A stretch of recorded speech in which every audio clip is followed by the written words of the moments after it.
बिस्मिल्लाहिर्रहमानिर्रहीम जी। आगाज़ करते हैं हम अपने एक न्यू टॉपिक का। और ये एक बहुत ही इंपॉर्टेंट टॉपिक है from the perspective of exams. इसको बोलते हैं ग्रुप फाइनेंशियल स्टेटमेंट्स। और ग्रुप फाइनेंशियल स्टेटमेंट्स का जो ये टॉपिक है, इसमें हर सेशन में एटलीस्ट एक क्वेश्चन आएगा। आपका सिलेबस ऐसे डिफाइन किया गया है कि हर एग्जाम में एटलीस्ट एक से ज़्यादा भी आ सकते हैं, लेकिन एटलीस्ट एक सवाल आएगा। और चूंकि ये रीत और ये रिवाज गुज़िश्ता मेरा ख्याल है 20 साल से तकरीबन, एटलीस्ट, मतलब मेरे सामने तो जो अरसा गुजरा है 20 एक सालों से चल रहा है। ठीक है, कि एक सवाल हर अटेम्प्ट में कंसोलिडेशन का या ग्रुप फाइनेंशियल स्टेटमेंट्स का आएगा। उसकी वजह से हुआ यह है कि चूंकि रिवाज इतने अरसे से चल रहा है, तो सवालों में इनोवेशंस बहुत सी हुई हैं। और सवाल हर आने वाली अटेम्प्ट के साथ नए से नया और मुश्किल से मुश्किल होता जाता है। तो अगर आप आज से 20 साल पहले के सवाल जो हम लोग अपने टाइम पे बैठकर सॉल्व करते थे, ठीक है ना, उन सवालों को बैठकर देखेंगे तो आपको हंसी आएगी कि यार ये कितने आसान सवाल थे, उस जमाने के हिसाब से वो मुश्किल थे। वक्त के साथ साथ कॉम्प्लेक्सिटीज बढ़ती गई हैं। ठीक है, नई नई चीज़ें एग्जामिनर कोशिश करता है टेस्ट करने की। इसका मतलब है ये टॉपिक हर गुजरती अटेम्प्ट के साथ मुश्किल होता जा रहा है। लिहाजा इसकी प्रिपरेशन का लेवल भी हर गुजरती अटेम्प्ट के साथ और रिगरस हो जाना चाहिए। ठीक है जी। इस पहले लेक्चर में हम क्या देखेंगे, और याद रखिए ये जो एक सवाल होता है ये होता भी भारी भरकम है, ये कोई हल्का फुल्का सवाल नहीं है। आप एक्सपेक्ट कर सकते हैं आपके एग्जाम में 20 से 30 मार्क्स इस ग्रुप फाइनेंशियल स्टेटमेंट्स के एरिया से आएंगे। ठीक है, और अकॉर्डिंगली हम इस पे अटेंशन भी, फोकस भी, एफर्ट भी बहुत सारा लगाएंगे इंशाल्लाह। ठीक। सबसे पहले हम इस पहले लेक्चर में देखेंगे टाइप्स ऑफ इक्विटी इन्वेस्टमेंट्स क्या होती हैं जो आप दूसरी एंटिटीज में कर सकते हैं। ये बात मैंने आपको IFRS 9 के दौरान भी पढ़ाई थी। अभी मैं एक दफ़ा दोबारा बताऊंगा, थोड़ा सा रिवीजन कराऊंगा आपको। ठीक। फिर हम इंशाल्लाह इब्तिदा करेंगे कि accounting for associates and joint ventures, इन दोनों की एक ही अकाउंटिंग होती है, वो कैसे की जाती है। एक कॉम्प्रिहेंसिव एग्जांपल है, बेसिक कॉम्प्रिहेंसिव एग्जांपल है हमारे नोट्स में, उसको रेफर करेंगे। और वो एग्जांपल इंशाल्लाह में बहुत से एस्पेक्ट्स इसकी अकाउंटिंग के दिखाएगी। तो आइए जी, अल्लाह का नाम लेकर बिस्मिल्लाह करते हैं, शुरू करते हैं। ठीक है जी। सबसे पहले types of equity investments in other entities. अब ये मैंने आपको IFRS 9 में भी बताया था। क्विक रिवीजन करते हैं, क्विक रिवीजन। आप हैं कंपनी ए लिमिटेड, और आप किसी दूसरी कंपनी की या किसी दूसरी एंटिटी की, ठीक है ना, इक्विटी में इन्वेस्ट करते हैं। अगर तो वो इन्वेस्टमेंट, फॉर एग्जांपल आपने बी लिमिटेड में, ठीक है ना, इन्वेस्टमेंट की, अगर तो वो इन्वेस्टमेंट 50% से ज़्यादा वोटिंग राइट्स वाली है, यानी कि आपने उसकी 50% या उससे ज़्यादा वोटिंग राइट्स खरीद लिए हैं, शेयर्स खरीद लिए हैं, तो ऐसी एंटिटी को हम क्या पुकारेंगे? ऐसी एंटिटी को हम पुकारेंगे सब्सिडरी। क्या पुकारेंगे? सब्सिडरी। यानी कि हम कहेंगे बी ए की सब्सिडरी है। ठीक है जी। सो जब हम ये कहेंगे कि ए लिमिटेड की ये सब्सिडरी है बी लिमिटेड, तो इससे मुराद क्या है? स्टैंडर्ड कहता है इससे मुराद है कि ए लिमिटेड बी लिमिटेड को कंट्रोल करती है। ये भी बात हमने पहले पढ़ी हुई है, कंट्रोल करती है। यानी कि इसके तमाम फैसले किसके हाथ में हैं? बी लिमिटेड के तमाम फैसले ए लिमिटेड के हाथ में। उसी तरह जिस तरह जिसके पास मेजॉरिटी आ जाती है वो हुकूमत बना लेता है, ऐसे ही है ना। पाकिस्तान में जिसके पास मेजॉरिटी आ जाती है वो हुकूमत बना लेता है। अब जब हुकूमत बनाता है तो हुकूमत के पास तमाम फैसले होते हैं, वज़रा तमाम फैसले कर रहे होते हैं, पूरा मुल्क चला रहे होते हैं। ठीक है ना, तो हम कहते हैं हुकूमत जो है वो मुल्क को कंट्रोल कर रही है। ठीक है जी। याद रखिएगा, जब भी एंटिटी एंटिटी की कोई सब्सिडरी हो, वो entity 2 sets of financial statements बनाएगी। क्या मैंने अर्ज किया? अगर किसी एंटिटी की कोई सब्सिडरी है तो वो एंटिटी कितने फाइनेंशियल स्टेटमेंट्स बनाएगी? ये बड़ी कीमती बात है। 2 सेट्स ऑफ फाइनेंशियल स्टेटमेंट्स। अब उनके नाम क्या होंगे, किस तरह से होंगे, वो हम बाद में अर्ज करेंगे, बाद में डिस्कस करेंगे इंशाल्लाह जब सब्सिडरी की अकाउंटिंग की इब्तिदा करेंगे। ठीक। लेकिन ये मालूम होना चाहिए हमें कि वो एक नहीं, 2 फाइनेंशियल्स बनाएगी। हमारी आज तक की जितनी नॉलेज है, जितने लेक्चर्स आपने मेरे से लिए अभी तक, आपकी मर्जी है, जाहिर है चूंकि रिकॉर्डेड लेक्चर्स हैं तो आपकी मर्जी, आप किस जिस सीक्वेंस में भी पढ़ रहे हैं उसको, बट जो भी आपने लेक्चर्स मुझसे पढ़े ग्रुप फाइनेंशियल स्टेटमेंट्स के अलावा, उसमें यह जिक्र कभी भी नहीं आया कि जी ये कौन सी सेट ऑफ फाइनेंशियल स्टेटमेंट्स है, ये किस फाइनेंशियल स्टेटमेंट की अकाउंटिंग हो रही है, कभी जिक्र नहीं आया, नहीं आया ना। आज पहली बार आपको पता चला कि कंपनीज के, कुछ खास किस्म की कंपनीज के दो दो फाइनेंशियल स्टेटमेंट्स भी हो सकते हैं, और उन दोनों फाइनेंशियल स्टेटमेंट्स में डिफरेंट अकाउंटिंग होती है, इतनी डिफरेंट कि वो जमीन और आसमान का फर्क होता है उस अकाउंटिंग में, उन दोनों फाइनेंशियल स्टेटमेंट्स में। और ये कौन सी एंटिटीज होती हैं जिनके साथ ऐसा होता है? वो एंटिटीज जिनकी कोई सब्सिडरी हो, एक या एक से ज्यादा, एक या एक से ज्यादा सब्सिडरी हो, वो एंटिटीज जो हैं वो two sets of financial statements बनाती हैं। इससे एक और बात हमें बड़ी कीमती, बड़ी खूबसूरत पता चलती है, क्या? वो ये कि अगर आप किसी भी एंटिटी की बात करेंगे फाइनेंशियल्स की, तो आपको पहले सवाल पूछना चाहिए किसी के साथ भी डिस्कशन में कि यार इसकी कोई सब्सिडरी तो नहीं है, ठीक है? और अगर कोई सब्सिडरी है तो फिर सवाल पूछना चाहिए आप मुझसे कौन सी वाली फाइनेंशियल स्टेटमेंट की अकाउंटिंग पूछ रहे हो, क्योंकि हमें तो टीचर ने यह पढ़ाया है कि दोनों जो फाइनेंशियल स्टेटमेंट्स का सेट होता है उनमें इंटायरली डिफरेंट अकाउंटिंग होती है। बात समझ आ रही है? इसका मतलब है जिन कंपनीज की सब्सिडरीज होती हैं उसमें जब हम अकाउंटिंग डिटरमिन करने लगते हैं तो हम देखते हैं कि किस सेट ऑफ फाइनेंशियल स्टेटमेंट्स में किस फाइनेंशियल स्टेटमेंट की अकाउंटिंग की बात हो रही है। दोनों की अकाउंटिंग में बहुत फर्क होता है। वो क्या फर्क है इंशाल्लाह हम देखेंगे, डोंट वरी, सब्सिडरी की अकाउंटिंग के साथ। ठीक, बहरहाल ये बात मालूम होनी जरूरी है। फिर फर्ज कीजिए एक और एंटिटी है सी लिमिटेड, उसके अंदर भी इन्वेस्टमेंट है जी इसी ए लिमिटेड की। हावेवर उसमें 50% से ज्यादा इन्वेस्टमेंट नहीं है, बल्कि उसमें 20% या उससे ज्यादा, ठीक है, एंड 50% से कम, 50% या उससे कम इन्वेस्टमेंट आप कह लें, ठीक है, इन्वेस्टमेंट, यानी कि 20 से 50 के दरमियान फीसद इन्वेस्टमेंट, ठीक है जी। ऐसी एंटिटी को IFRS 9 के साथ भी मैंने बताया था और आपको कैफ की स्टडीज से भी पता है, बोलते हैं आपका एसोसिएट, बोलते हैं आपका एसोसिएट, ठीक है। और कहा यह जाता है कि इसके ऊपर आपका सिग्निफिकेंट इन्फ्लुएंस है।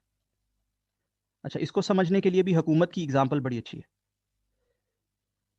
हुकूमत के पास जब बहुत ज़्यादा मेजॉरिटी होती है, जैसे 90s की दिहाई में एक बार पाकिस्तान मुस्लिम लीग एन के पास बहुत ज़्यादा मेजॉरिटी आई थी एक वक्त पे, ठीक है ना, तो हुकूमत बड़ी स्ट्रांग होती है, कहते हैं बड़ी तगड़ी है, ठीक है। जब हुकूमत के पास बहुत ही थोड़ी सी मेजॉरिटी होती मेजॉरिटी ऐसे 51, 52%, 55%, ठीक, तो कहते हैं हुकूमत को पॉलिसी मेकिंग के लिए ऑपोजिशन की ज़रूरत है, इवन कॉन्स्टिट्यूशनल चेंजेस के लिए ऑपोजिशन की ज़रूरत है। इसका मतलब क्या होता है? इसमें कहते हैं यार ऑपोजिशन के बगैर हुकूमत नहीं चल सकती।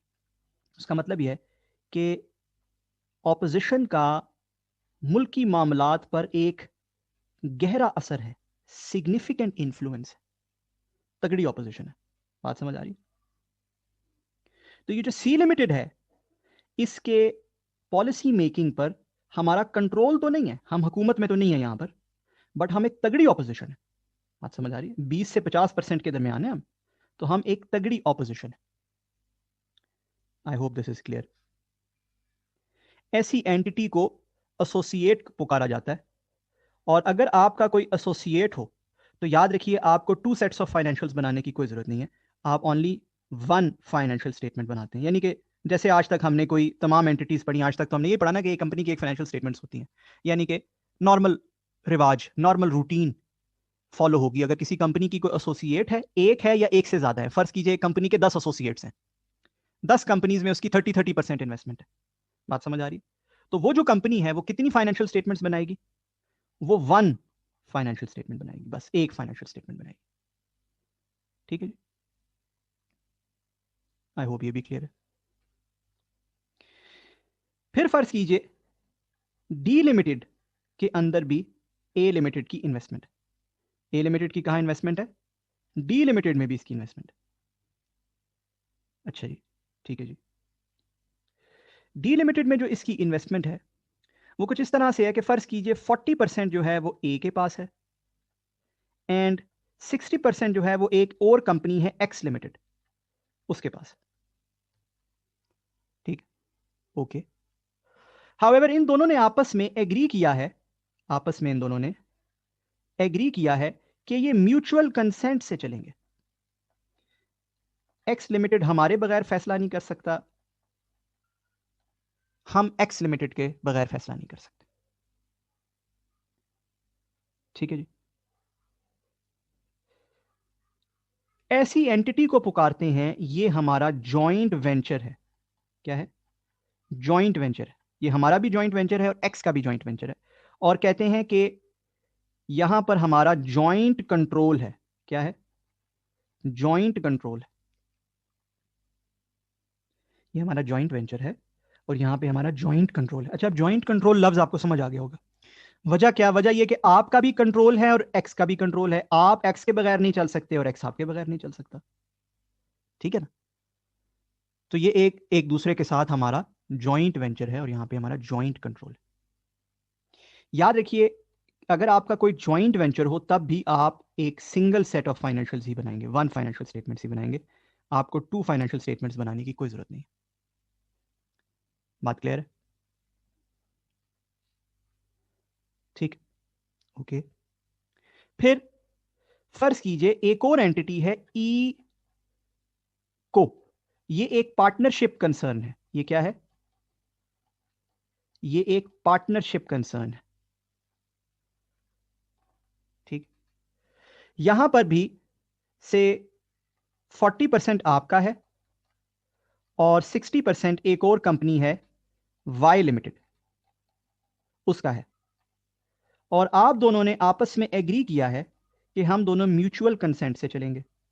अब आप सोचते होगे यार इसमें और ऊपर वाले में तो कोई खास फर्क नहीं है, अदर देन दी डिफरेंस कि ये जो ऊपर वाली कंपनी थी ये एक कंपनी थी, एक सेपरेट लीगल एंटिटी थी, जबकि जो नीचे वाली है ये एक पार्टनरशिप कंसर्न है। ठीक है, अदर देन दैट कोई फर्क नहीं है। दोनों में हमारा एक और पार्टी के साथ एग्रीमेंट है कि हम म्यूचुअल कंसेंट के साथ चलेंगे। दोनों में हमारा ज्वाइंट कंट्रोल है। ऐसे ही है ना, इसको भी ज्वाइंट कंट्रोल ही बोलेंगे। बहरहाल स्टैंडर्ड के मुताबिक ये आपका जॉइंट ऑपरेशन है, जॉइंट वेंचर नहीं है। और इसकी अकाउंटिंग भी बहुत डिफरेंट है एंड वील डिस्कस व्हाई, इंशाल्लाह we'll find out why, don't worry. ये आपका जॉइंट ऑपरेशन है। ऊपर वाला आपका क्या था? Joint venture. ये आपका क्या है? Joint operation. दोनों पे आपका जॉइंट कंट्रोल है और दोनों के लिए फाइनेंशियल स्टेटमेंट्स के एक ही सेट की जरूरत है। वन फाइनेंस, अगर आपका कोई जॉइंट वेंचर हो तो आप one set of financial statement बनाते हैं। अगर आप जॉइंट ऑपरेशन हो तो one set of financial statement बनाते हैं। तो फिर हमें समझ आया कि अगर हमारा किसी कंपनी के ऊपर जॉइंट कंट्रोल होगा तो वो हमारा जॉइंट वेंचर होगा। लेकिन अगर हमारा फॉर एग्जांपल किसी पार्टनरशिप कंसर्न के ऊपर जॉइंट कंट्रोल होगा तो वो हमारा जॉइंट ऑपरेशन होगा। ऐसा ही है ना? यही समझ आ रहा है ना? ऐसा क्यों है? ये बड़ी इंपॉर्टेंट बात है। ये डिस्टिंग्विश स्टैंडर्ड ने क्यों किया है ये मालूम होना चाहिए हमें। छोटी सी एक इसके ऊपर बहस करते हैं और फिर एक और टाइप ऑफ इन्वेस्टमेंट की बात करेंगे इंशाल्लाह। देखिए जी, जब कोई सेपरेट लीगल एंटिटी होती है ना या कंपनी होती है, सेपरेट लीगल एंटिटी या कंपनी, तो उसमें कंपनी भी एक फॉर्म ही है ना सेपरेट लीगल एंटिटी होने की, जरूरी तो नहीं है कि कंपनी हो। ठीक। उसमें जो शेयर होल्डर्स होते हैं ना, शेयर होल्डर्स के पास have right to net assets of the entity. अच्छा, इसका क्या मुराद है राइट टू नेट एसेट्स? फर्ज कीजिए आपके ओजीडीसी में शेयर्स हैं और फर्ज कीजिए आपको बहुत अमीर आदमी, क्योंकि ओजीडीसी के से 2% शेयर्स खरीदने के लिए बहुत अरबों रुपए चाहिए होंगे, से आपके 2% शेयर्स हैं ओजीडीसी में। ठीक। आप जाते हैं ओजीडीसी के दफ्तर और आप कहते हैं जी मैं 2% का मालिक हूं, ये जो बिल्डिंग है ना आपकी इतनी बड़ी सी, इसका एरिया मैं नापूंगा और 2% बिल्डिंग मेरी है। ठीक है ना? और वहां पे मैं अपना जो है एक अपार्टमेंट बना रहा हूं छोटा सा और वहां पे मैं रहने लगा हूं। ठीक है, ये देखो मैं मालिक हूं। इसी तरह आप ओजीडीसी के वेल्स पे जाते हैं, ठीक है ना, और आप वहां जाके कहते हैं कि जी ये आपके 100 वेल हैं, 100 में से 2 मेरे बनते हैं और आज से डायरेक्ट इनको ये जो वेल हैं ये मेरी कंपनी को और मेरे घर को गैस सप्लाई करेंगे, ये कहीं और नहीं देंगे। क्या आप अपनी इस काविश में कामयाब हो जाएंगे? असूलन तो आप 2% के मालिक हैं। क्या आप अपनी इस काविश में कामयाब हो जाएंगे? जवाब है नो। Why no? हम ये बड़ी बेतुकी बात लगती है कि जी आप 2% के मालिक हैं बट आप 2% ले नहीं सकते कंपनी से। नो, इसलिए कि लीगल स्ट्रक्चर कुछ ऐसा है, लॉ की प्रोविजंस कुछ ऐसी हैं अराउंड कंपनीज कि आप बेशक उसके 2% के मालिक हैं बट आप उसके एसेट्स एंड लाइबिलिटीज पे 2% का हक नहीं रखते। उसके एसेट्स एंड लाइबिलिटीज पे 2% का हक नहीं है आपका ना। नो, उसके एसेट्स और लाइबिलिटीज की मालिक कौन है? Company itself. कंपनी एक सेपरेट लीगल पर्सन है। बात समझ आई? उसके एसेट्स लाइबिलिटीज की मालिक कौन है? ओजीडीसी। ओजीडीसी का कोई प्लॉट होता है तो वो किसके नाम रजिस्टर होता है? आपके नाम या शेयर होल्डर्स के नाम तो रजिस्टर नहीं होता, ओजीडीसी के नाम रजिस्टर होता है, because it is a legal person. क्या ख्याल है? वो कहेगा भाई दौड़ जाओ, ठीक है 2% के तुम शेयर होल्डर हो, fine, but as per law आपका इख्तियार इक्विटी पे है, आपका हक नेट एसेट्स पे है। नेट एसेट्स की डेफिनेशन आपको पता है? Net assets is equal to assets minus liabilities. यानी कि जब एसेट्स को बेच दिया जाए और लाइबिलिटीज को सेटल कर दिया जाए तो जो पीछे बचेगा, ठीक है ना, उस पर आपका 2% का हक है। वटेवर जो पीछे बचेगा उस पर 2% का हक है। अगर आपको ऐसे पैसे लेने का शौक है तो जब वाइंडिंग अप होगी तब आना, और अगर वाइंडिंग अप से पहले पैसे लेने हैं तो फिर जाके अपने शेयर सेल कर दो। बात समझ आ रही है? आज आप क्लेम नहीं कर सकते 2% का हक। आई होप ये बात आपको समझ आई। You have a right to net assets. When assets will be sold and liabilities will be settled, whatever will be left, 2% of that will be yours. But presently, you don't have the right to company's assets and liabilities. No. This is how a company is defined. Then what about a partnership? What is different? फर्ज कीजिए एक college है, CA college, और से उसमें मेरी partnership है, ठीक। अब से दो पार्टनर्स हैं, मिस्टर ए मैं और से मिस्टर बी कोई और। अब अगर मैं चाहूं और कॉलेज के पास से 2 कार्स हैं, अब पहली तो बात यह कि वो कॉलेज के नाम पे रजिस्टर नहीं हुई होंगी। क्या ख्याल है? वो रजिस्टर हुई होंगी या मेरे नाम पे या दूसरे पार्टनर के नाम पे। और अगर उन 2 कार्स में से एक कार मैं लेना चाहूं तो मैं ले सकता हूं, देयर इज नो लीगल इंपेडिमेंट, कोई मुझे रोक नहीं रहा। हाँ, एथिकली मेरा पार्टनर कोई बात कहे या मुझसे कहे कि नहीं अगर तुम एक लोगे तो मैं भी एक लूंगा, मैं कहूंगा ठीक है ले लो, fine, but legally speaking I can take that car. क्या ख्याल है? क्यों? क्योंकि पार्टनर्स जो होते हैं वो जॉइंटली सीवरली लाइबल होते हैं, उनका डायरेक्ट इख्तियार होता है पार्टनरशिप के एसेट्स एंड लाइबिलिटीज पे, डायरेक्ट इख्तियार होता है। अगर ओजीडीसी की कोई लाइबिलिटी है ना 100 अरब रुपए की, और वो पे नहीं करती और आप 2% के शेयर होल्डर हैं, तो कोई आपके घर नहीं आ सकता 2 अरब मांगने, नेवर, नो, नहीं आ सकता। लेकिन अगर इस पार्टनरशिप की लाइबिलिटी है ना कोई 100 मिलियन की, और मैं 50% का पार्टनर हूं, तो मेरे घर आ जाएगा बंदा मांगने, और वो साथ कोर्ट का नोटिस लाएगा कि भाई you have to pay 50%, you have to pay 50 million rupees, you have to pay. Are you getting my point?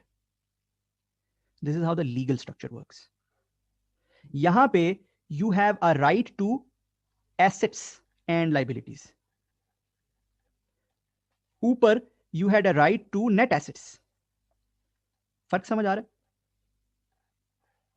Partnership में, पार्टनरशिप कह लें, कंसोर्शियम कह लें, कोई भी ऐसी और legal arrangement where you have a right to assets and liabilities, और कंपनी कह लें या कोई भी ऐसी लीगल अरेंजमेंट कह लें जहां पे you have a right to net assets.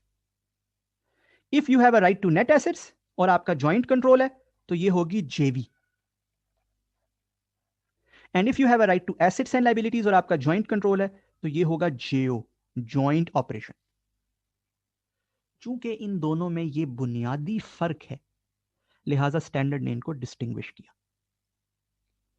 यहां पर 1 मिनट पॉज कीजिए, तसल्ली से इस पे सोचिए कि ठीक है ये जो बुनियादी फर्क मुझे समझ आ गया, ठीक है। अब इनको डिस्टिंग्विश करने के बाद स्टैंडर्ड ने क्या अकाउंटिंग बताई है वो बात की बात, बट ये बुनियादी distinguishing factor why standard has differentiated these two, right to net assets क्या होता है and right to assets and liabilities क्या होता है, ये मुझे समझ आ गया।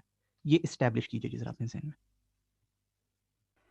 याद देखिए जी, जॉइंट जो कंट्रोल है ना, जो जेवी में भी होता है और जेओ में भी होता है, उसकी बुनियादी शर्त ये होती है कि जितनी भी पार्टीज हैं जेवी या जेओ में, ठीक है, जेवी में या जेओ में जितनी भी पार्टीज हैं, 2 से ज्यादा भी हो सकती हैं, 10 लोग भी हो सकते हैं, उन तमाम के दरमियान एक जॉइंट कंट्रोल का एग्रीमेंट होता है।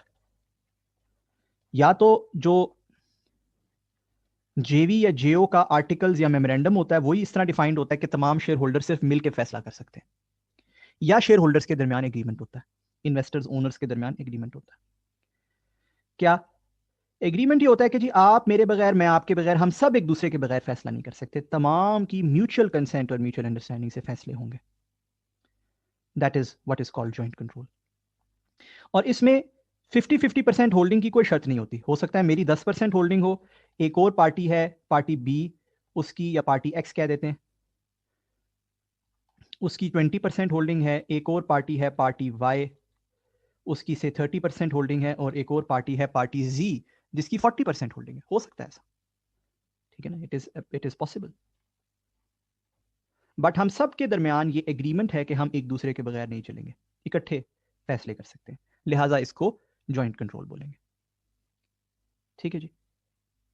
सो हमने बात की, हमने कहा जी कि सब्सिडरी हो सकती है, एसोसिएट हो सकता है, जॉइंट वेंचर हो सकता है, जॉइंट ऑपरेशन हो सकता है।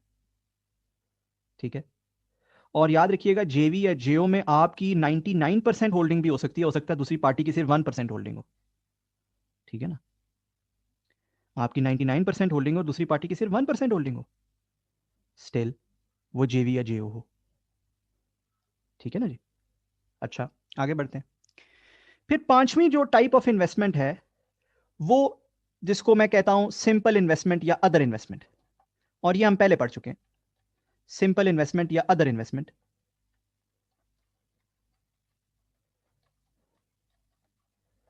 अब फर्ज कीजिए किसी भी और कंपनी में से, कंपनी एफ में, एफ लिमिटेड में हमारी 5% होल्डिंग है। कितने परसेंट होल्डिंग है?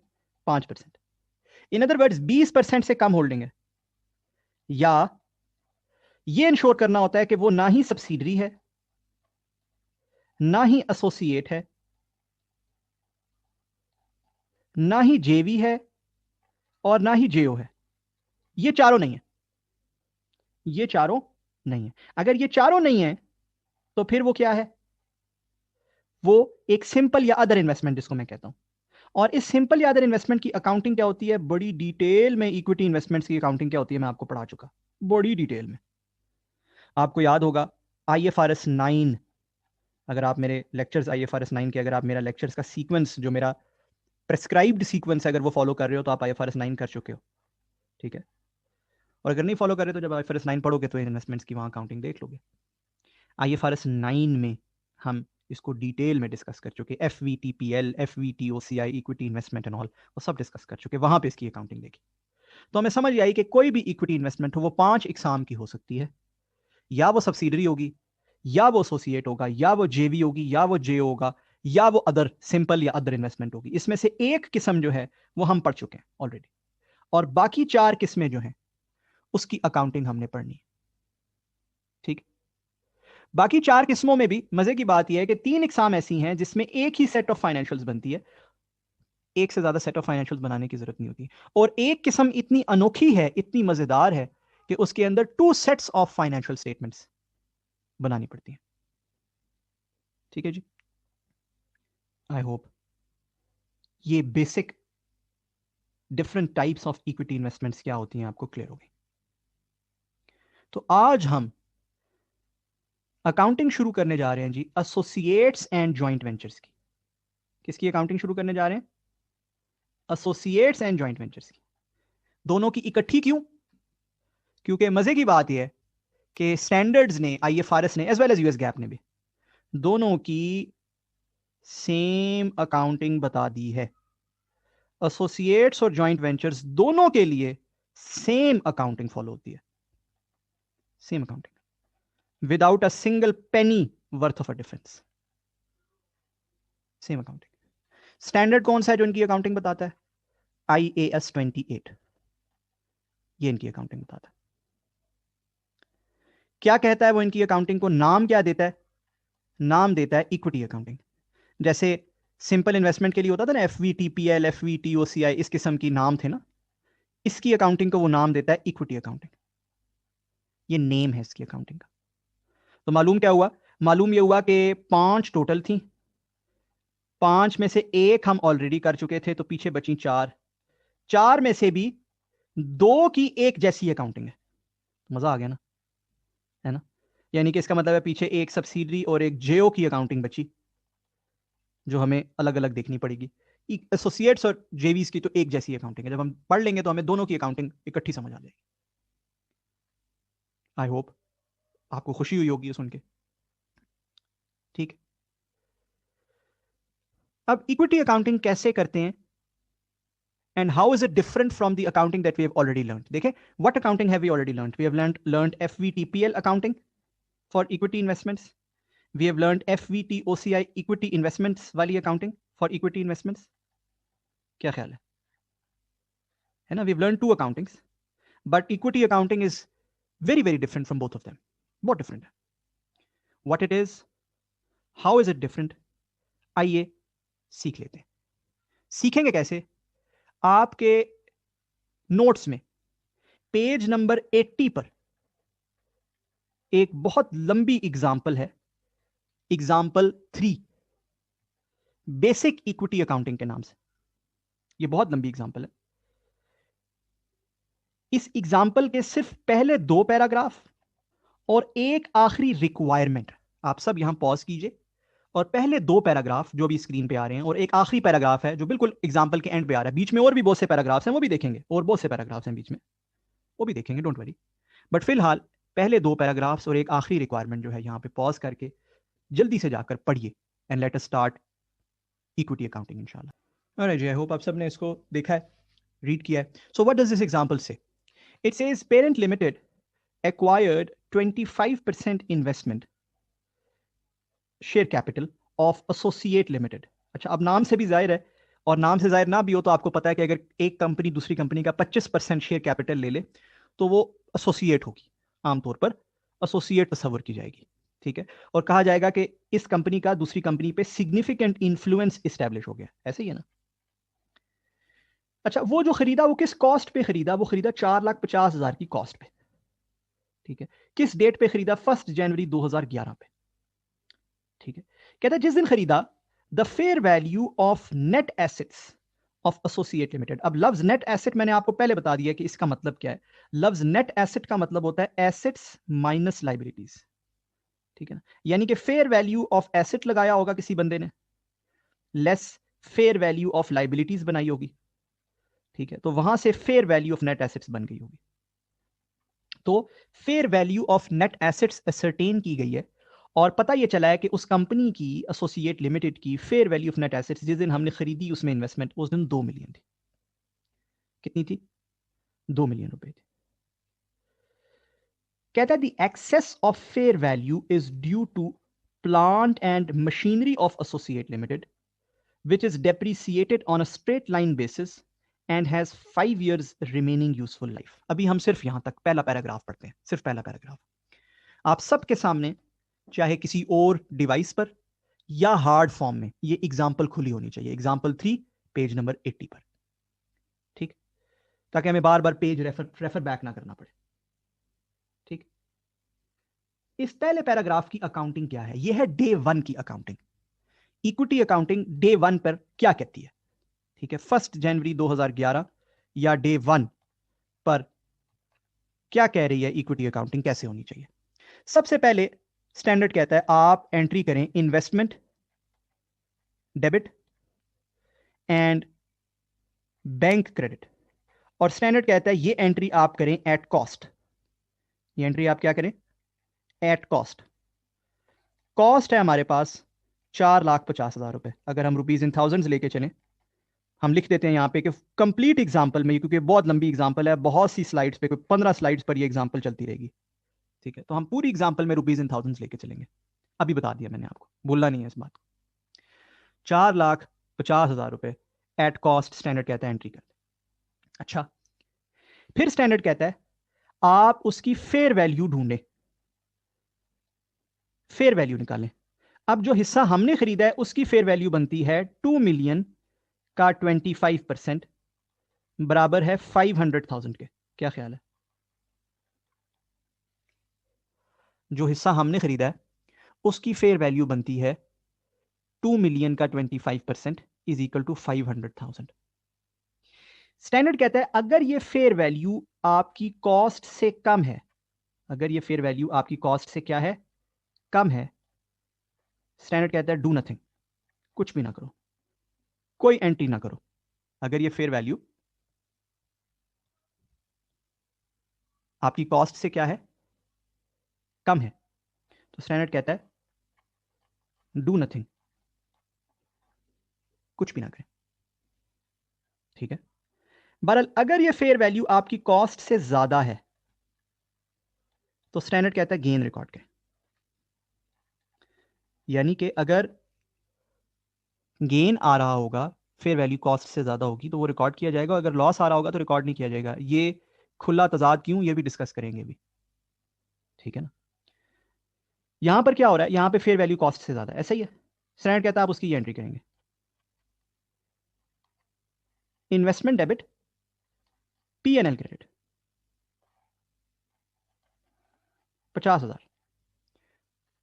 फर्क 50,000 का ही है ना जी। The fair value exceeds the cost by how much, by 50,000। So हमारे पास ये वाला सिनेरियो एप्लीकेबल हो गया कि if fair value is greater than cost, record again. And अगर हमारे पास ऊपर वाला सिनेरियो एप्लीकेबल होता, if fair value is less than cost, तो हम क्या करते हैं, डू नथिंग। स्टैंडर्ड कहता है डू नथिंग। अच्छा, इसके बाद स्टैंडर्ड एक और बात कहता है। क्या? वो कहता है ये जो fair value greater than cost है इसको इन्वेस्टिगेट करें।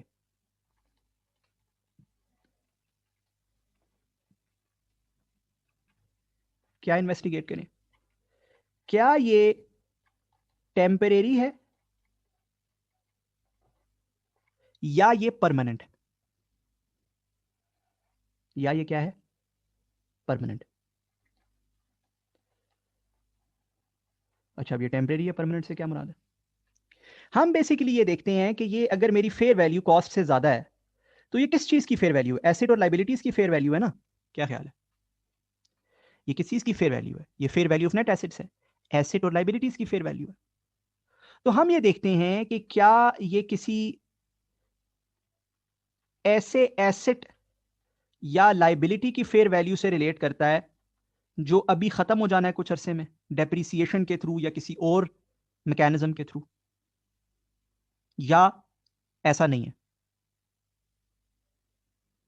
सवाल में इसके ऊपर डेटा दिया हुआ है, अगर आप गौर करें। सवाल में लिखा है जो फेयर वैल्यू का एक्सेस है वो due to plant and machinery है, और ये प्लांट एंड मशीनरी 5 साल के अंदर खत्म हो जाना है। आई होप ये बात आपको समझ आई। किसी भी कंपनी की फेयर वैल्यू क्यों ज्यादा होती है? उसके एसेट्स की वजह से ना। एवं ही तो किसी कंपनी की फेयर वैल्यू ज्यादा नहीं हो जाती। अब जिस एसेट की वजह से ये फेयर वैल्यू ज्यादा हुई है वो टेम्परेरी इन नेचर है, उसकी 5 साल जिंदगी रह गई है, जब वो एसेट खत्म हो जाएगा तो ये फेयर वैल्यू का फर्क भी खत्म हो जाएगा। क्या ख्याल है? तो स्टैंडर्ड कहता है अगर ऐसा है, जैसे कि हमारे केस में है, हमारे केस में क्या है, हमारी एग्जांपल में क्या है, ये प्लांट एंड मशीन की वजह से, और उस प्लांट एंड मशीन की कितनी लाइफ रह गई है, उसकी लाइफ रह गई है 5 ईयर्स।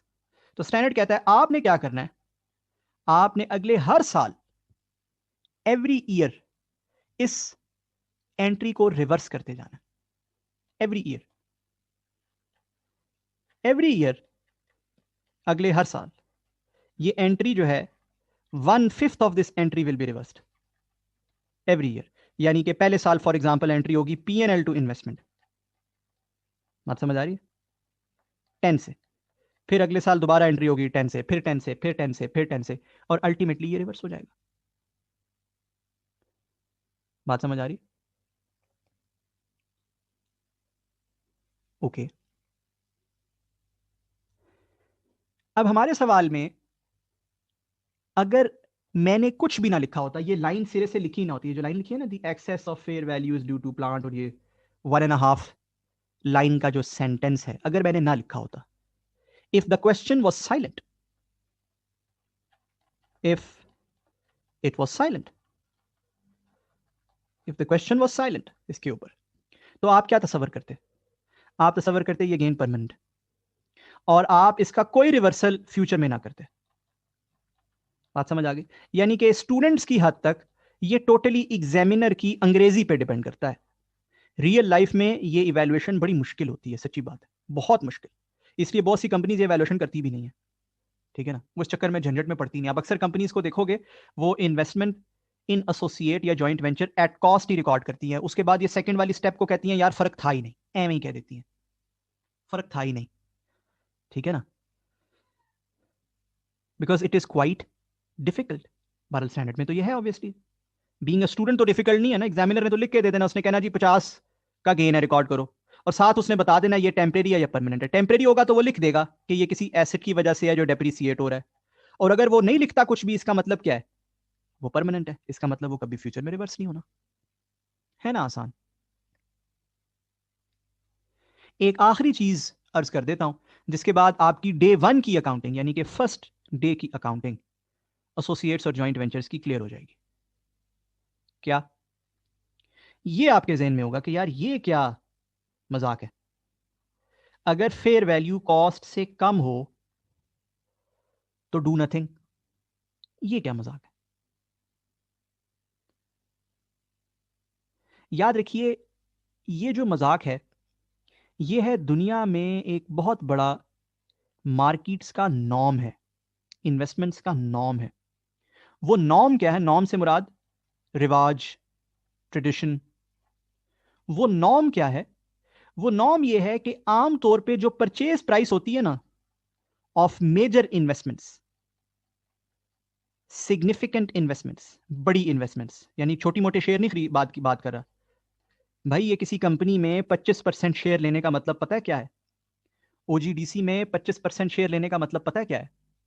कि आपके पास कोई 100 अरब रुपए से ज्यादा की मालियत की दौलत है, ठीक है, you are worth more than 100 billion rupees. बहुत बड़ी इन्वेस्टमेंट है, hundreds of billions of rupees की इन्वेस्टमेंट होगी किसी बड़ी कंपनी में 25% शेयर लेना। सो एक सिग्निफिकेंट इन्वेस्टमेंट है। दुनिया में नॉर्म यह है कि purchase price of significant investments is normally and usually always greater than fair value of such investments. मिसालें दे देता हूं, आप इसको स्टडी कर सकते हैं, गूगल कर सकते हैं। कैसे?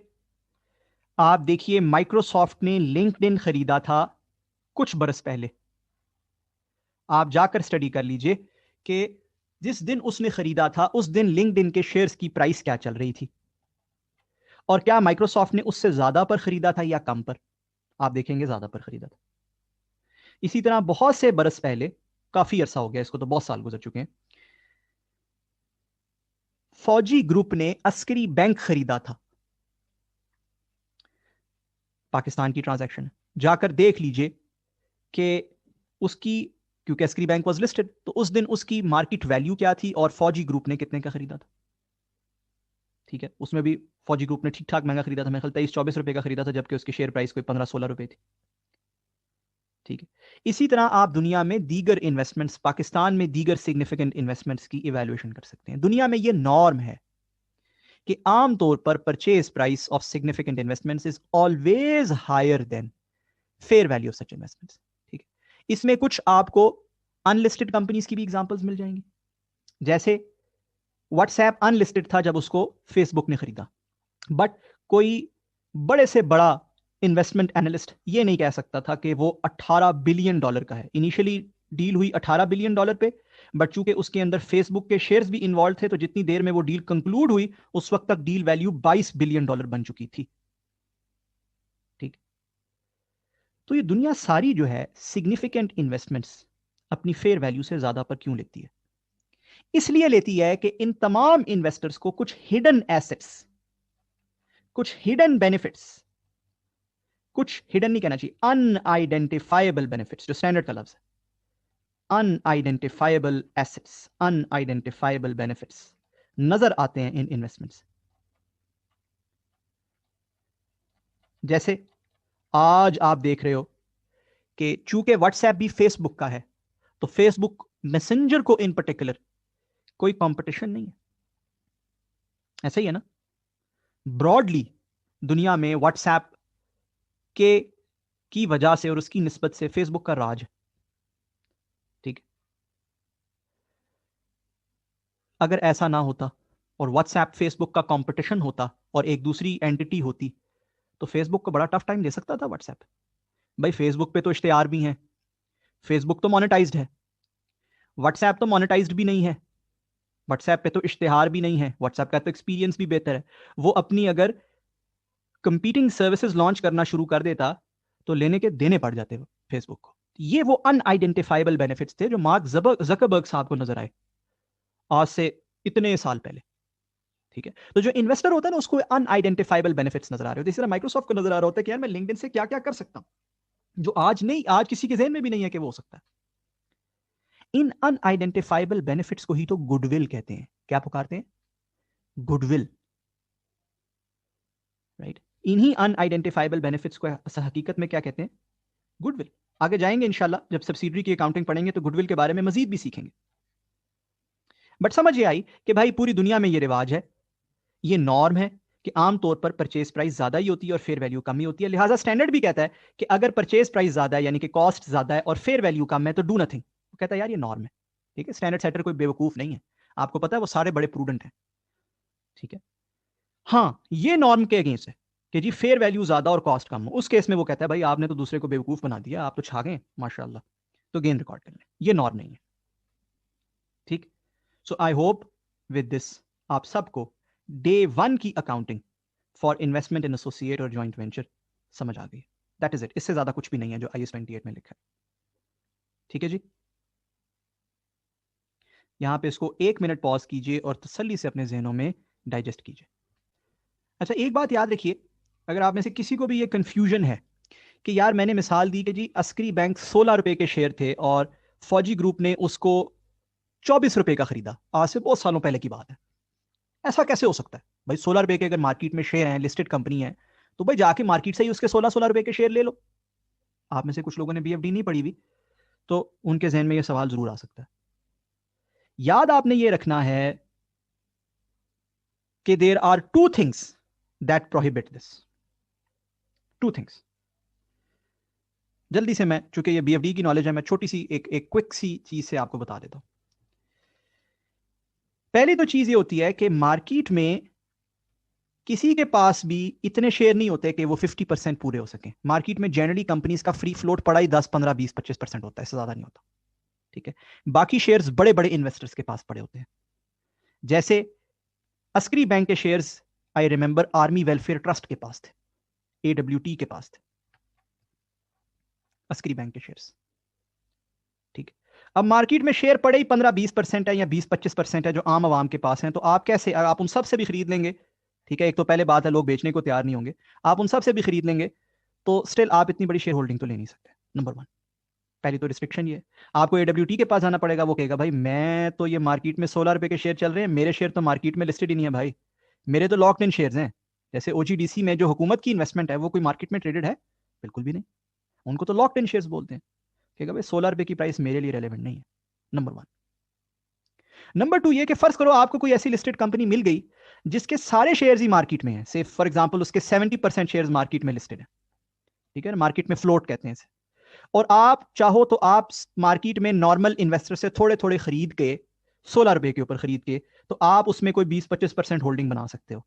आप नहीं कर सकते। ये एक लॉ है स्पेशल स्पेशल, जिसका नाम है, जो आपके कंपनी कॉर्पोरेट लॉस के कोर्स में भी है, जिसका नाम है listed companies voting rights takeovers acquisitions law है, इस तरह का नाम है उसका, स्पेसिफिक लॉ है। मुझे साल साल गुजर गए हैं कॉर्पोरेट लॉ पढ़े हुए। वो लॉ आपको प्रोहिबिट करता है,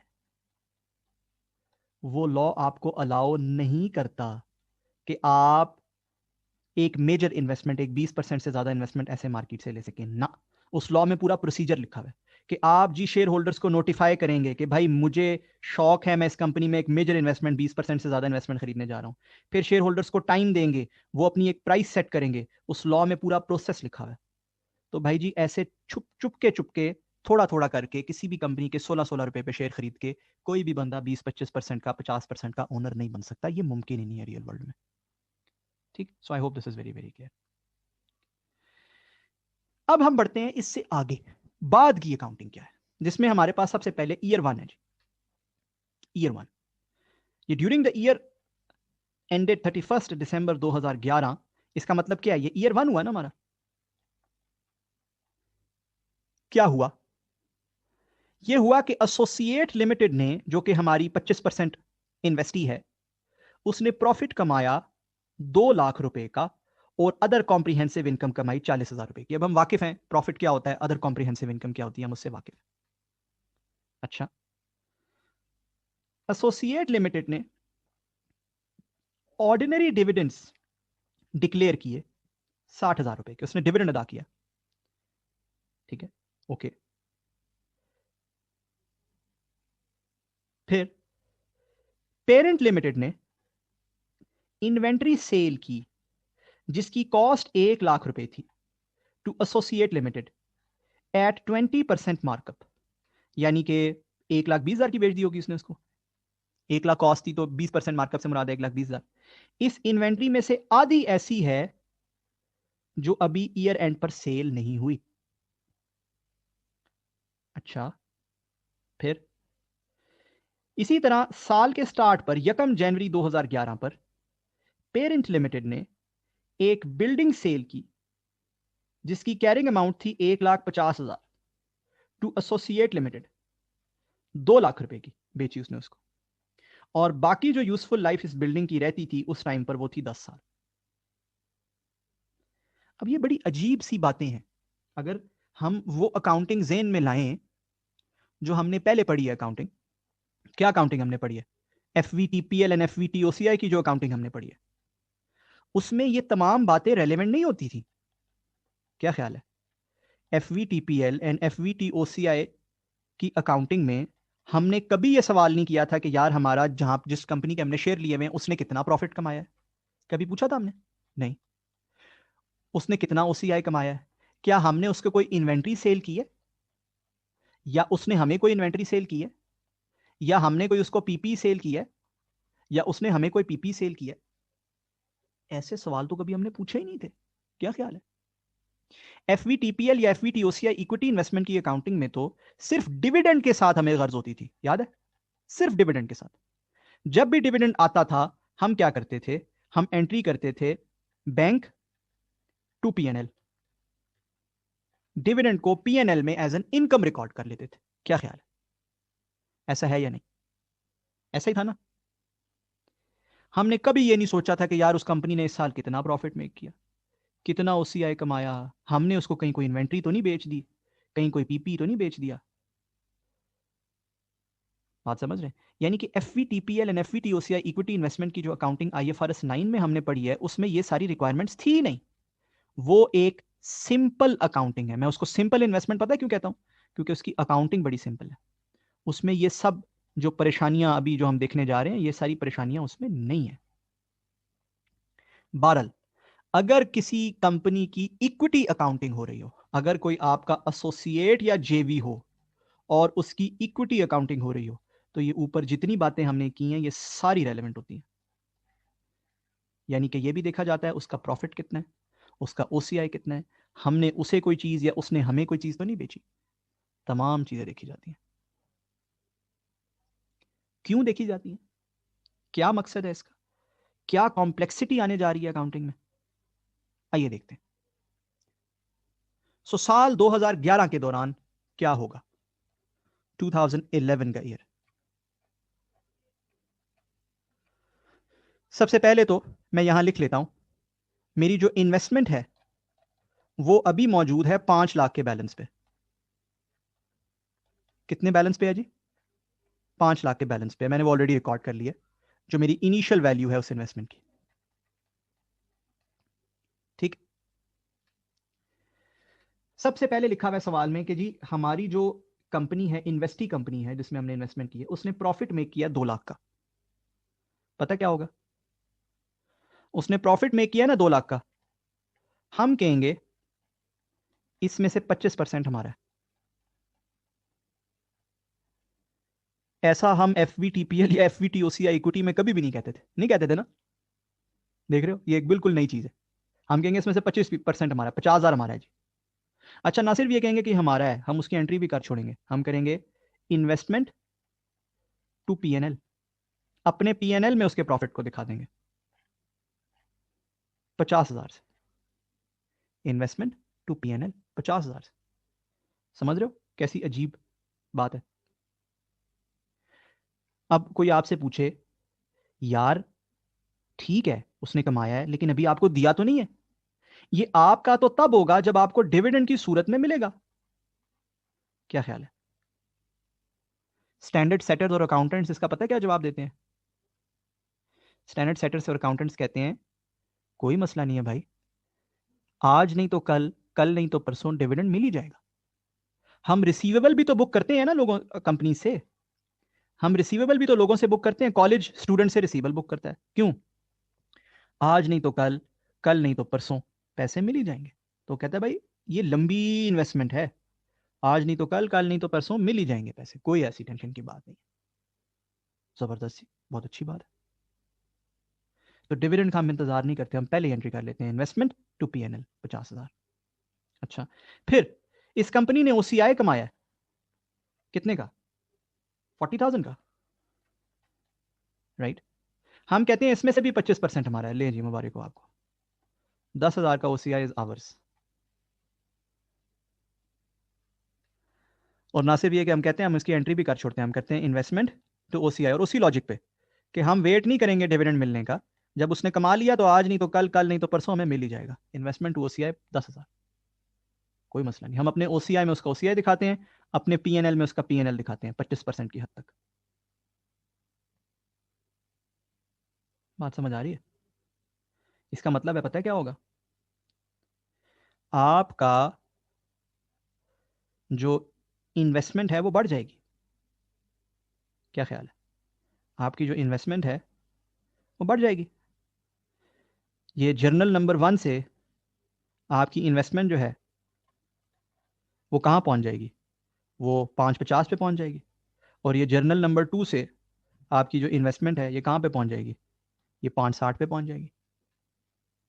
स्टैंडर्ड कहता है बिल्कुल ठीक है, अकाउंटेंट्स कहते हैं बिल्कुल ठीक है, बढ़ने दो, रिसीबल है हमारा, पैसे आएंगे इंशाल्लाह में।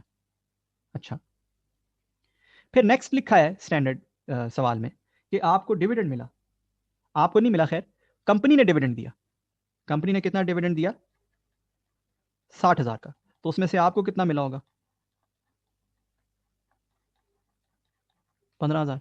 क्या ख्याल है ना? अकाउंटेंट्स कहते हैं इसकी ये एंट्री करो, बैंक टू इन्वेस्टमेंट 15,000। अच्छा, पहले आपको याद होगा, पहले हम जब डिविडेंड हमें मिलता था FVTPL या FVTOCI इक्विटी में, तो हम उसे क्रेडिट करते थे PNL में। याद है आपको? ये पिछली स्लाइड पे मैंने लिखा भी है, ये वाली एंट्री करते थे, बैंक टू PNL करते थे।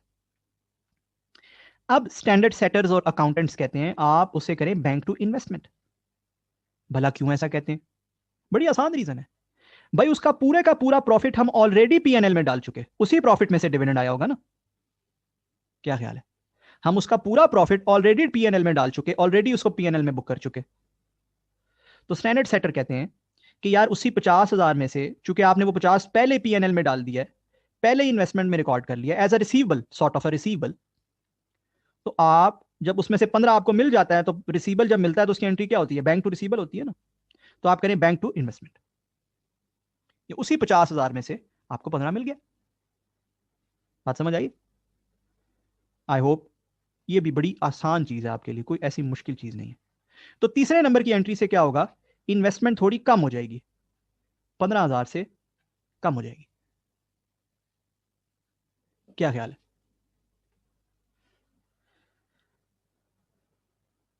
अच्छा, आगे बढ़ने से पहले गौर से सुनिएगा मेरी बात। मैं एक फोर्थ नंबर की एंट्री कर रहा हूं, और थोड़े से आपके बगैर, without reading any portion of the question में वो एंट्री कर रहा हूं, और उसमें थोड़े से आपके जो मेमोरी है उसका टेस्ट होगा। क्या? मैं एंट्री कर रहा हूं P&L टू इन्वेस्टमेंट 10,000 से, पहले साल के दौरान मैं एंट्री कर रहा हूं P&L टू इन्वेस्टमेंट 10,000 से, और मैं 10,000 से कम कर दूंगा इन्वेस्टमेंट को। अब आपका टेस्ट ये है कि ये एंट्री कहां से आई, ये P&L टू इन्वेस्टमेंट की एंट्री कहां से आई। ये P&L टू इन्वेस्टमेंट की एंट्री आपको याद होगा, मैंने यहां आपको बताया था कि जो आपको 50,000 का गेन आ रहा है, ये हर साल थोड़ा थोड़ा करके रिवर्स होगा। क्यों? क्योंकि ये टेम्परेरी है। ऐसे ही है ना? जहनों को बड़ा साफ रखना है, बड़ा आसान रखना है चीज़ों को जितना सिंपल लेके चलेंगे इंशाल्लाह आपको बिल्कुल कोई परेशानी नहीं होगी। ठीक है, तो मैं P&L टू इन्वेस्टमेंट की एंट्री कर रहा हूं, और ये एंट्री मैंने हर साल करनी है बाय द वे, 5 ईयर्स तक, एवरी ईयर ये एंट्री करनी है। ऐसे ही है ना? तो ये हर साल मैं एंट्री करूंगा P&L टू इन्वेस्टमेंट। ठीक है, मैंने कर दी, और इसके आगे मैं लिख भी देता हूं reversal of temporary gain, so that हमें याद रहे कि अच्छा ये हमने रिवर्सल ऑफ टेम्परेरी गेन की एंट्री की है।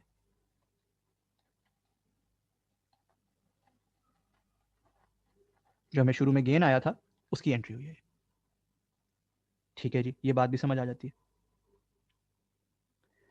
अब तो यहां से हमें थोड़ा सा हमें अंदाजा होना शुरू हुआ है कि भाई इसकी अकाउंटिंग तो FVTPL या FVTOCI इक्विटी से इंतहाई मुख्तलिफ है। ये तो बिल्कुल in a league of its own है। क्या ख्याल है? बिल्कुल ही अलग है, साइंस ही अलग है सिरे से। ठीक है, अब हम पढ़ेंगे bullet number 3 of the first year, और यहां से एक और कंप्लेक्सिटी के दौर का आगाज होगा। क्या कहता है बुलेट नंबर 3? बुलेट नंबर 3 कहता है पेरेंट लिमिटेड ने इन्वेंट्री बेची एसोसिएट को। वो इन्वेंट्री थी, अगले सफे पे जरा इसको नुमाया कर लेते हैं। वो इन्वेंट्री थी 1 लाख रुपए की। पेरेंट के पास वो इन्वेंट्री कितने की आ रही थी? पेरेंट के पास वो इन्वेंट्री कितने की आ रही थी? उस इन्वेंट्री की कॉस्ट आ रही थी 1 लाख रुपए, और उसने सेल किया 100K कह देते हैं, उसने सेल किया 120K का, तो उसने अपने पास एक प्रॉफिट रिकग्नाइज किया होगा सेल पे, 20,000 का प्रॉफिट आया होगा ना? बिल्कुल ठीक। अब ये इन्वेंट्री उसने सेल की एसोसिएट को। ठीक, अब एसोसिएट ने क्या किया? एसोसिएट ने इस इन्वेंट्री में से आधी आगे बेच दी। फर्ज कीजिए ये इन्वेंट्री रिप्रेजेंट करती थी 8 बॉक्सेस। कितने बॉक्सेस? 8 बॉक्सेस। ठीक है, ये 8 बॉक्सेस पेरेंट के पास थे, ये 8 बॉक्सेस एसोसिएट के पास चले गए, और एसोसिएट ने क्या किया? उसमें से आधे इन्वेंट्री जो है वो सेल आउट कर दी। सो इसमें से हाफ जो है, हाफ बॉक्सेस जो हैं वो सेल आउट हो गए, सोल्ड टू थर्ड पार्टीज। लेकिन हाफ जो बॉक्सेस हैं वो स्टिल एसोसिएट के पास हैं, हेल्ड एट ईयर एंड। ऐसा ही है।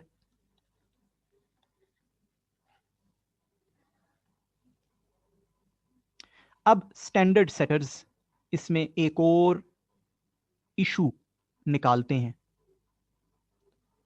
क्या? वो कहते हैं जो half boxes held at year and है इनमें एक प्रॉब्लम है। क्या? वो कहते हैं जी इन बॉक्सेस में 25% बॉक्सेस लॉजिकली स्पीकिंग पेरेंट के हैं।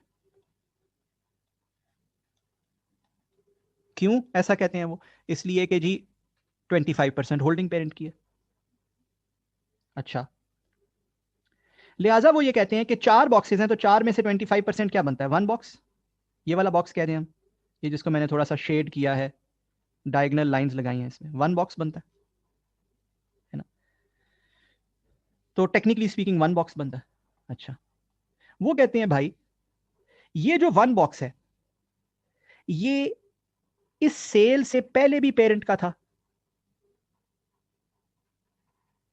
ये जो पेरेंट ने एसोसिएट को सेल किया ये उससे पहले भी पेरेंट का था। और ये सेल के बाद भी पेरेंट का है। There is as such no change in ownership standard setters के ख्याल में। ठीक है, मेरा व्यू थोड़ा डिफरेंट है इस पे, बट मैं जानबूझ के अपना व्यू भी नहीं बताऊंगा आपको, आपको कंफ्यूज करेगा। अभी मुझे सिर्फ स्टैंडर्ड पढ़ाने दें इस पे। सेल से पहले भी पेरेंट का था, सेल के बाद भी पेरेंट का है। तो उनका ख्याल है कि इस एक बॉक्स के ऊपर जो प्रॉफिट पेरेंट ने रिकॉग्नाइज किया है वो गलत रिकॉग्नाइज किया। अगर 1 लाख के 8 बॉक्सेस हों तो एक बॉक्स कितने का बनता है? एक बॉक्स की कॉस्ट क्या बनती है? एक बॉक्स की कॉस्ट बनती है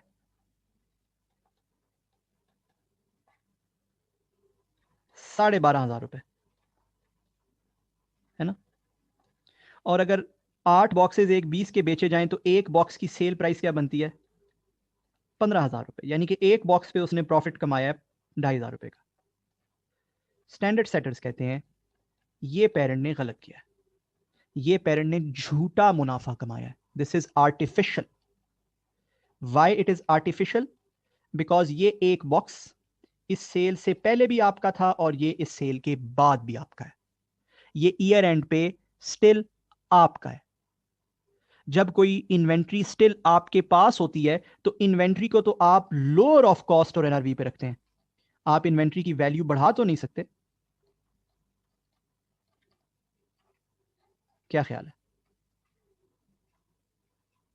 बात समझ रहे? बात समझ आ रही? लिहाजा पेरेंट को हुक्म दिया गया, पेरेंट को हुक्म दिया गया कि आप इस 2,500 के मुनाफे को रिवर्स कीजिए, रिवर्स इट।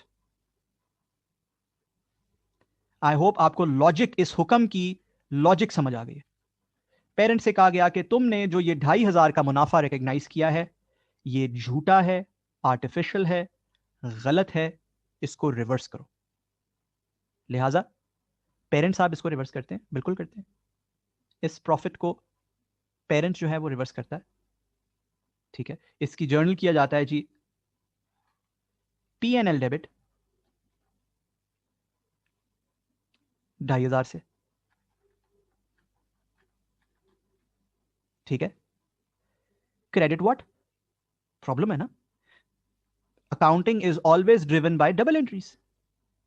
अकाउंटिंग में सिंगल एंट्री तो नहीं हो सकती। सो P&L डेबिट, स्टैंडर्ड का हुक्म है रिवर्स दिस प्रॉफिट। आप 2,500 का प्रॉफिट रिकॉग्नाइज नहीं कर सकते, दिस इज रॉन्ग। ठीक है, हमने हुक्म मांग लिया, मान लिया, 2,500 का प्रॉफिट रिवर्स कर दिया, P&L डेबिट कर दिया। Okay fine, credit what? क्या इन्वेंट्री को क्रेडिट कर दिया जाए? ईयर एंड पर तो ये मेरी इन्वेंट्री में पड़ा हुआ ही नहीं है। क्या अर्ज कर रहा हूं मैं? ईयर एंड पर तो ये मेरी इन्वेंट्री में पड़ा हुआ ही नहीं है, क्या मैं इन्वेंट्री को क्रेडिट कर दूं? नहीं भाई, जो चीज इन्वेंट्री में है ही नहीं उसको कैसे क्रेडिट करेंगे? तो स्टैंडर्ड ने कहा ठीक है, ठीक है मैं समझता हूं ये बात, आप इन्वेस्टमेंट को क्रेडिट कर दीजिए साथ, P&L डेबिट, इन्वेस्टमेंट क्रेडिट। अच्छा, इसकी भी लॉजिक बताई स्टैंडर्ड ने, ऐसा नहीं कि वो लॉजिक के बगैर गया, ना ना ना, लॉजिक बताई। स्टैंडर्ड ने कहा यार देखो, ये जो आपकी इन्वेस्टी कंपनी है उसकी इन्वेंट्री में तो पड़ा है ना, आपके पास नहीं पड़ा, उसकी इन्वेंट्री में तो पड़ा है। ठीक है, और जो आपकी इन्वेस्टमेंट है वो क्या रिप्रेजेंट करती है? उसके नेट एसेट्स को रिप्रेजेंट करती है ना। आपकी जो इन्वेस्टमेंट है वो क्या रिप्रेजेंट करती है? उसके नेट एसेट्स को रिप्रेजेंट करती है। शुरू में जो आप लेके गए थे उसको 5 लाख पे, इसी वजह से लेके गए थे ना। तो अगर ये उसकी इन्वेंट्री में पड़ा है तो ठीक है, आप इन्वेस्टमेंट को कम कर दें। बात समझ आई? तो क्या एंट्री की जाती है जी? एंट्री की जाती है P&L डेबिट, इन्वेस्टमेंट क्रेडिट 2,500 रुपए से। ठीक है जी, I hope this is extremely clear. ठीक है, एक और बात समझ लीजिए जी, एक और बात समझ लीजिए। ये जो 2,500 रुपये है, अभी तो मैंने आपको बॉक्सेस के साथ इसकी कैलकुलेशन बताई है ना, आपकी आसानी के लिए, जहन की आसानी के लिए। बट इस 2,500 रुपये की एक कैलकुलेशन है जो मैं आपको सिखा देता हूं। सो इस एंट्री की एक कैलकुलेशन होती है, वो होती है profit on sale multiplied by percentage held at year end multiplied by our percentage investment, यानी कि profit on sale, profit on sale था, कितना मुनाफा कमाया था हमने टोटल सेल पे 20,000 रुपए का, ऐसे ही है, multiplied by percentage held at year and, 50% inventory रह गई है ईयर एंड पे, मल्टीप्लाइड बाय आवर इन्वेस्टमेंट, हमारी इन्वेस्टमेंट कितनी है 25%। अगर आप यूं भी बनाएंगे तो 2,500 रुपए ही बनेगा। ठीक है, एग्जाम में आप 8-8 बॉक्सेस की एग्जाम्पलें थोड़ी बनाते रहेंगे, एग्जाम में तो आप किसी फॉर्मूले को याद रखेंगे ना जहन में, और होता भी अच्छा यही होता है कि आपने कोई फॉर्मूला अपने जहन में रखा हो, सो दैट आप फौरन वो अप्लाई करें और फौरन से उसका जवाब निकल आए। तो आप ये फॉर्मूला लगाएंगे एग्जाम में। ठीक है जी।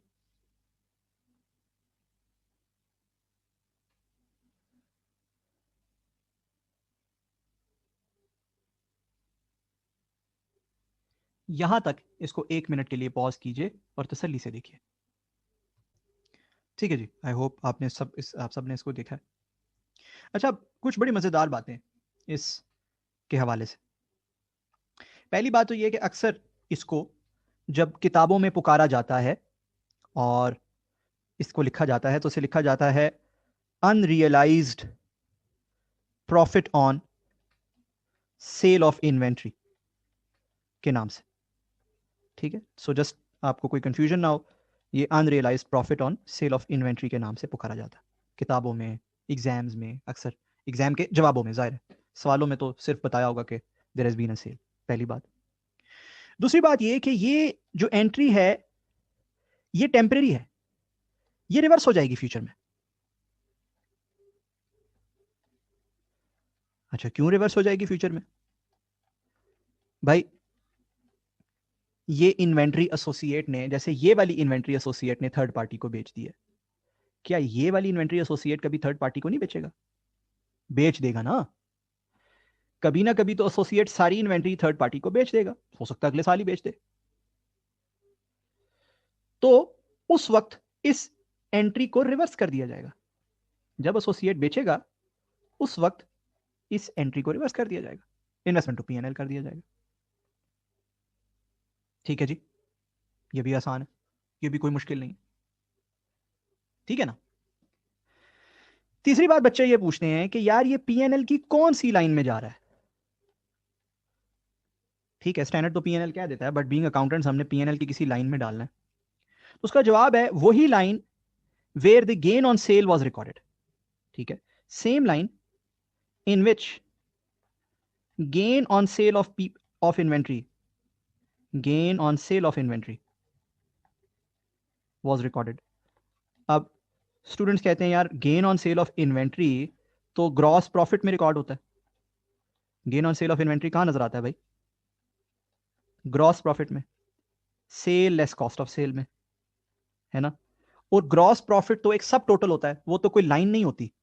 ग्रॉस प्रॉफिट में कोई एंट्रियां तो नहीं करते ना हम, तो एंट्रियां सेल या कॉस्ट ऑफ सेल में करते हैं, वो तो एक सब टोटल होता है।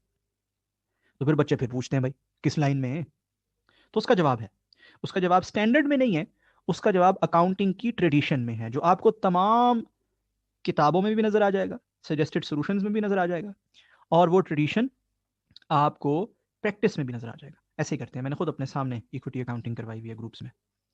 ठीक, इसको डाला जाता है कॉस्ट ऑफ सेल्स की लाइन में। किस लाइन में? कॉस्ट ऑफ सेल्स की लाइन में। ठीक है, कॉस्ट ऑफ सेल्स की लाइन में, यानी कि ये जो पीएनएल है ये कौन सी लाइन है? ये सीओएस है, कॉस्ट ऑफ सेल की लाइन है। ठीक है, आई होप सबको क्लियर है, it's cost of sale within PNL. ये आम क्यूरीज हैं जो बच्चों की मैं बता रहा हूं आपको, सो दैट आपके जहनों में क्लैरिटी आती जाए। फिर बच्चे एक और सवाल भी पूछते हैं कि सर क्या एसोसिएट की किताबों में कोई चेंज होगा? Will there be any impact of this in associates financial statements? क्या उसकी फाइनेंशियल स्टेटमेंट्स में इस सारी एंट्रीज का कोई इफेक्ट आएगा? जवाब इसका बड़ा सीधा और सादा है, नो। भाई एसोसिएट को क्या लेना देना है, हम ये सारी काम अपनी फाइनेंशियल स्टेटमेंट्स में कर रहे हैं। एसोसिएट का इस सब अकाउंटिंग से कोई लेना देना नहीं है। एसोसिएट तो IS2 अप्लाई करेगा। IS2 के मुताबिक एसोसिएट इस इन्वेंट्री को लेके चलेगा लोअर ऑफ कॉस्ट एनआरवी पे। ठीक है, उसके लिए इररेलेवेंट है कि उसने पेरेंट से खरीदा और थोड़ी सी रह गई या ये हो गई या वो हो गई। IS2 ऐसा कुछ भी नहीं कहता। ठीक, तो इसका तमाम इंपैक्ट सिर्फ हमारी फाइनेंशियल स्टेटमेंट्स पे, पेरेंट की फाइनेंशियल स्टेटमेंट्स में, जिस जिस कंपनी का नाम पेरेंट लिमिटेड है, यानी कि इन्वेस्टर की फाइनेंशियल स्टेटमेंट्स पे आता है। इन्वेस्टर फाइनेंशियल स्टेटमेंट्स पे इसका तमाम इंपैक्ट आता है, जिस बंदे ने इन्वेस्ट किया है 25%। ठीक है जी, आई होप ये भी हमें क्लियर हो गया, ये भी पॉइंट समझ आ गया। ठीक, फिर एक और सवाल बच्चे पूछते हैं, वो ये कि यार ये तो पेरेंट ने या इन्वेस्टर ने एसोसिएट को सेल किया था, इन्वेस्टर टू एसोसिएट सेल थी, ऐसे ही है ना? ये इन्वेंट्री किसने किसको बेची थी? इन्वेस्टर ने एसोसिएट को सेल की थी। ओके, बच्चे कहते हैं व्हाट इफ एसोसिएट ने इन्वेस्टर को सेल की हो, अदर वे अराउंड हो।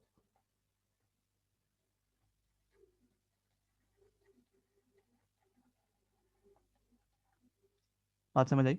व्हाट इफ एसोसिएट ने इन्वेस्टर को सेल की हो, अदर वे अराउंड हो, तो क्या होगा? What will happen then?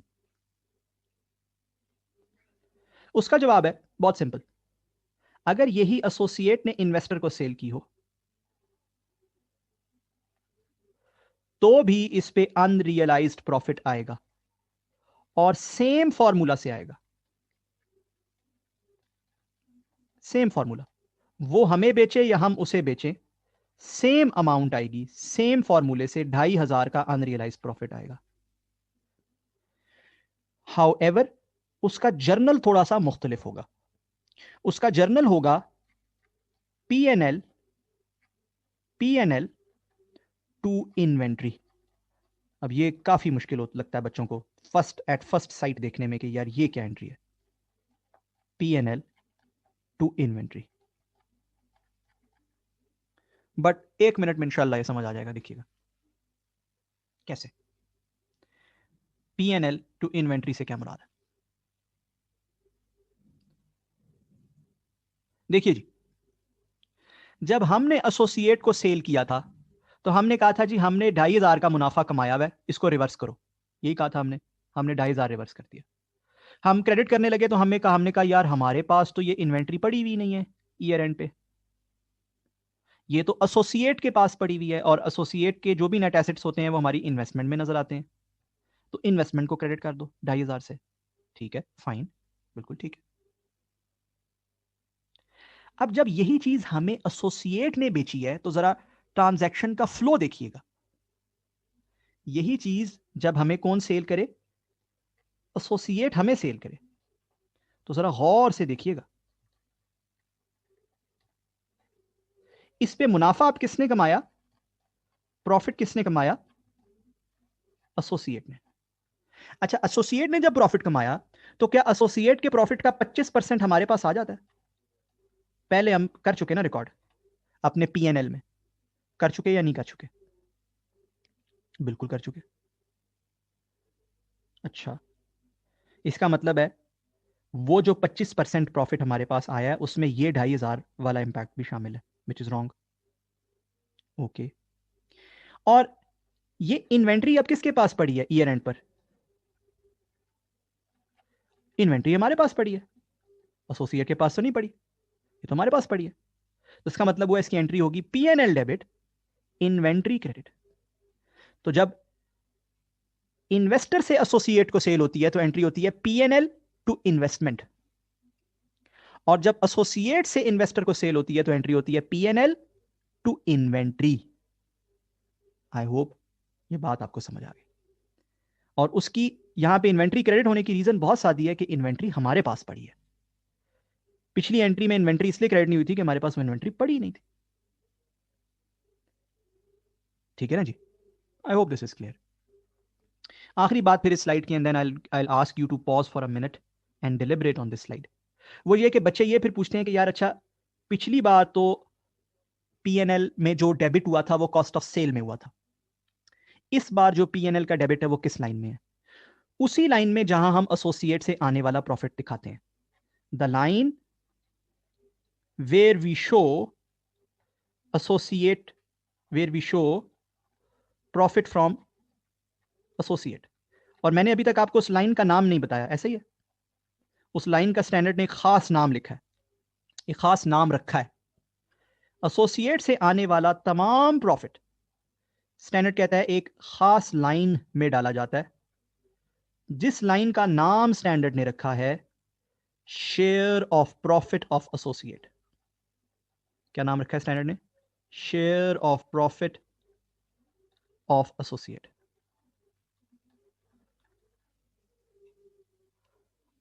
ठीक है ना जी? Share of profit of associate. ये कौन सी लाइन है, ये कौन सा प्रॉफिट है भाई? ये वाला प्रॉफिट है। ये जो 50,000 हमें 2 लाख का 25% आया था, हमने डाल दिया था ना 50,000। ये 50,000 वाला किस लाइन में दिखाया जाता है? Share of profit of associate की लाइन है। मतलब पीएनएल में किसी लाइन, किसी नाम से ही दिखाना होगा ना पीएनएल में, तो किस नाम से? स्टैंडर्ड ने नाम भी बताया आपको। ठीक है, share of profit of associate, ये नाम दिया स्टैंडर्ड ने। ठीक है जी। यहां मैं आपसे इल्तमास करूंगा कि इस स्लाइड के ऊपर भी जरा 1 मिनट का पॉज कीजिए, तसल्ली से इस स्लाइड को देखिए कि जब ये दो स्लाइड्स क्या समराइज करती हैं हमारे लिए? ये दो स्लाइड्स हमारे लिए समराइज करती हैं कि जब इन्वेस्टर एसोसिएट को या एसोसिएट इन्वेस्टर को इन्वेंट्री सेल करता है तो क्या होता है, उसके कॉन्सिक्वेंसेस इक्विटी अकाउंटिंग में क्या होते हैं? ये दो स्लाइड्स समराइज करती हैं। तो जरा यहां पे 1 मिनट पॉज कीजिए और इन दो स्लाइड्स को तसल्ली से देखिए। अरे जी, आई एक्सपेक्ट एंड होप आप सब लोगों ने इसको तसल्ली से देखा है। ठीक है, अब आगे बढ़ते हैं। पहले तो इस एडजस्टमेंट को इनकॉर्पोरेट कर लेते हैं। ठीक है ना, इस एडजस्टमेंट को नंबर दे देते हैं। नंबर्स हम सब एडजस्टमेंट्स को दे रहे थे, 4 तक हम पहुंचे थे। ये हमारी जो एडजस्टमेंट है इस सवाल के अंदर, ये 5th एडजस्टमेंट। ठीक है ना जी, 5th एडजस्टमेंट है, नंबर दे दिया हमने इसको। और ये एडजस्टमेंट जो है ये इन्वेस्टमेंट में क्रेडिट हो रही है, ऐसा ही है ना जी? तो ये इन्वेस्टमेंट को 2,500 से कम कर देगी। ठीक है जी, ओके, आगे बढ़ते हैं। अब एक और चीज लिखी हुई है सवाल में, अगर आप देखें तो लिखा हुआ है कि इसी तरह पेरेंट ने, यानी कि इन्वेस्टर ने कुछ एसोसिएट को बिल्डिंग या पीपी भी सेल किया। अब सेम लॉजिक इन्वेंट्री वाली यहां पर भी अप्लाई हो जाती है, सेम लॉजिक। स्टैंडर्ड सेटर्स का सेम ब्रेन है। वो कहते हैं जी कि पीपी की कैरिंग अमाउंट थी 80,000, अगर आप सवाल देखो, और उसकी सेल प्राइस है 100,000, तो उस पर 20,000 का प्रॉफिट आया। ऐसे ही है, या 150 और 200 है बेसिकली। ये 150 उसकी कैरिंग अमाउंट है और 200,000 उसकी सेल प्राइस है, और उस पर 50,000 का प्रॉफिट है। ठीक है जी, दिस इज द केस। अच्छा, 150, 200,000 और 50,000 का profit, and this is basically a building. अब स्टैंडर्ड सेटर कहते हैं कि आप इसको कुछ ऐसा सोचें कि फर्ज कीजिए इस बिल्डिंग के 4 फ्लोर हैं, 1 2 3 4, ABCD, 4 फ्लोर हैं। तो वो ये कहते हैं कि यार ये पहले पूरी बिल्डिंग आपकी थी, अब ये बिल्डिंग एसोसिएट के पास चली गई, वही वाली बिल्डिंग ABCD वाली, तो कम से कम 25% तो आपकी है ना।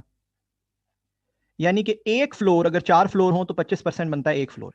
यानी कि एक फ्लोर से ये फ्लोर C जो है ये अभी भी आपका है, ये पहले भी आपका था। तो वो कहते हैं कि 25% of this profit, which is how much, it is 12,500। 25% of 50,000 is 12,500। 25% of this profit is artificial, is जाली, शुड नॉट बी रिकॉर्डेड। और वो इसकी वही एंट्री बताते हैं जो अभी थोड़ी देर पहले हमने एंट्री स्टडी की है। वो कहते हैं इसको आप रिवर्स कर दें। ठीक है, और इसको रिवर्स करने के लिए आप एंट्री कीजिए PNL debit, PNL debit investment credit, जो थोड़ी देर पहले हमने एंट्री स्टडी की है, देखा होगा आपने, हमने एंट्री स्टडी की है।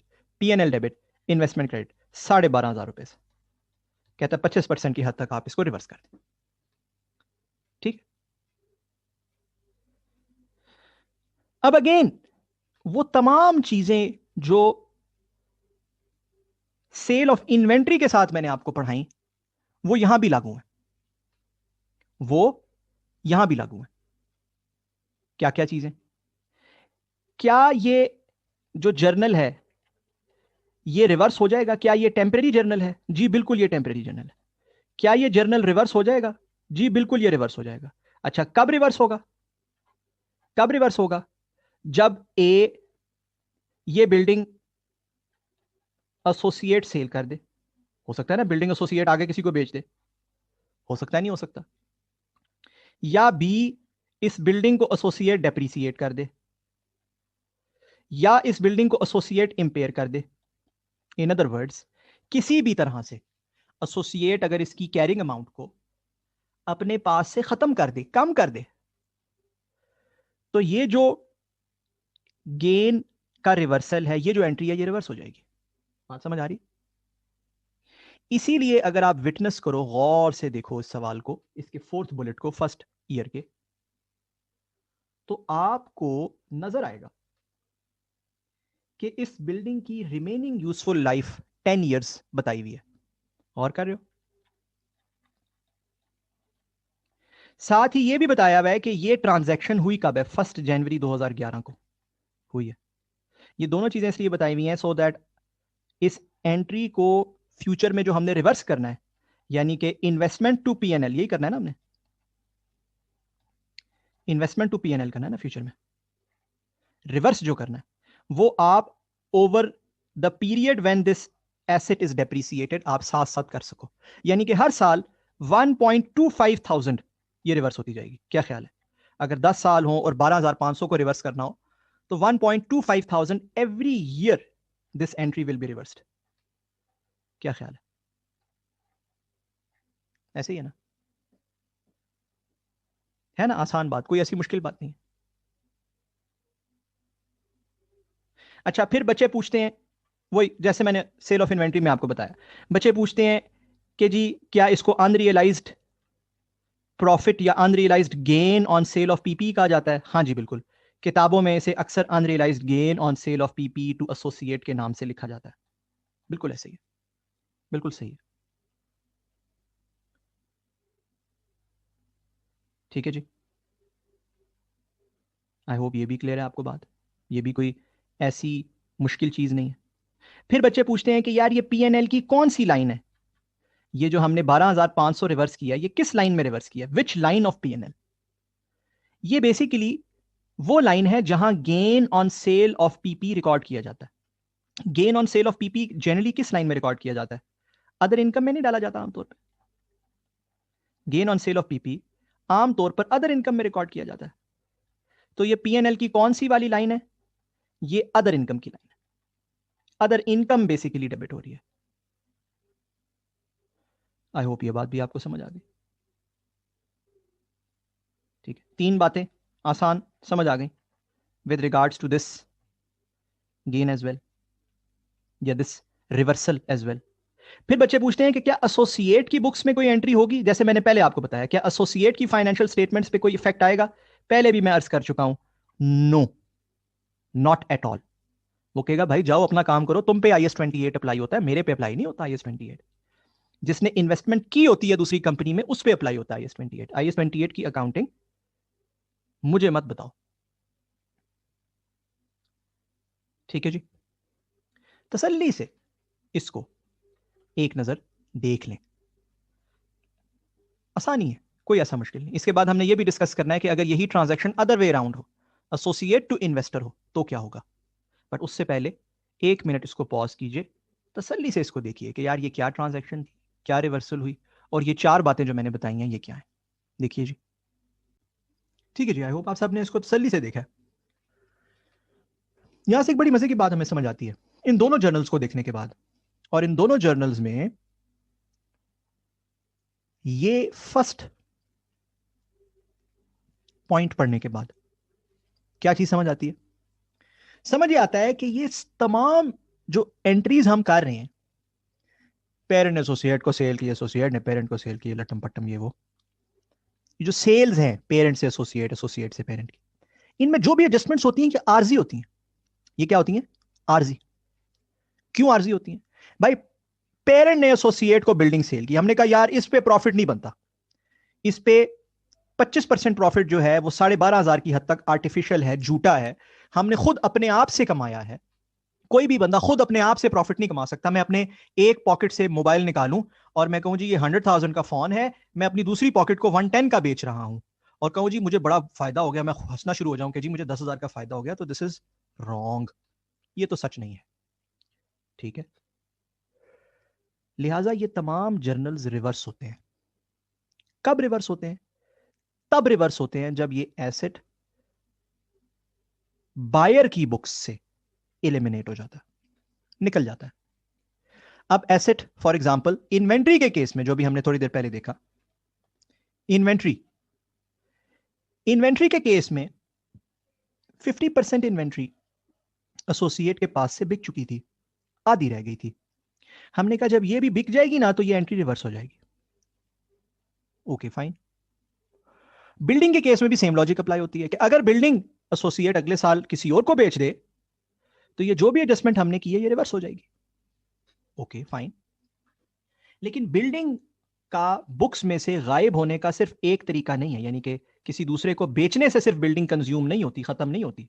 बिल्डिंग तो डेप्रीसिएशन से भी खत्म होती है, बिल्डिंग तो इंपेयरमेंट से भी खत्म होती है। अगर एसोसिएट उसको डेप्रीसिएट करता है या इंपेयर करता है, जैसे जैसे वो बिल्डिंग इस्तेमाल होती जाती है वैसे वैसे वो बिल्डिंग खत्म होती जाती है, बुक्स से निकलती जाती है। लिहाजा कहा यह जाता है कि आप ओवर 10 ईयर्स जैसे जैसे ये डेप्रीसिएट होनी है बिल्डिंग, वैसे वैसे आप इस एंट्री को रिवर्स करते जाएं। ठीक है ना जी? सो ये रिवर्सल की लॉजिक बड़ी क्लियर होनी चाहिए। हर सेल, आपस में सेल की जो भी एंट्री होनी है, जो भी आज रिवर्सल है जिसको हम आर्टिफिशियल कह रहे हैं, वो आर्टिफिशियल ने कभी ना कभी फ्यूचर में रियल बन जाना है। कब? जब वो एसेट किसी थर्ड पार्टी को सेल होगा, जब वो एसेट खत्म हो जाएगा किताबों से, जब भी वो रियल बनेगी तो ये रिवर्सल की एंट्री भी रिवर्स हो जाएगी। ये आर्टिफिशियल के रिवर्सल की एंट्री वापस हो जाएगी, खत्म हो जाएगी, क्योंकि अब वो आर्टिफिशियल नहीं रही, वो अब रियल बन गई है। पहली बात। एक और बात जो बच्चे इस एस्पेक्ट से रिलेट करते हैं, वो कहते हैं जी कि ये जो बिल्डिंग हमने एसोसिएट को बेची थी, एसोसिएट उस बिल्डिंग की डेप्रीसिएशन चार्ज करता होगा ना जी, एसोसिएट उसकी डेप्रीसिएशन चार्ज। और चूंकि बिल्डिंग हमने ज्यादा वैल्यू की बेची थी तो वो ज्यादा डेप्रीसिएशन चार्ज करता होगा। और जब हम एसोसिएट का शेयर ऑफ प्रॉफिट अपने पास रिकॉर्ड करते हैं तो उसमें ज्यादा डेप्रीसिएशन चार्ज्ड है ऑलरेडी, उसके अंदर इसका इंपैक्ट है। बात समझ आ रही? तो क्या उसको एडजस्ट नहीं करना चाहिए? हमारे पीएनएल में उसका इंपैक्ट भी तो आ रहा है ना, क्या उसको एडजस्ट नहीं करना चाहिए? बच्चे ये सवाल करते हैं, पहले तो ये सवाल समझ आना चाहिए।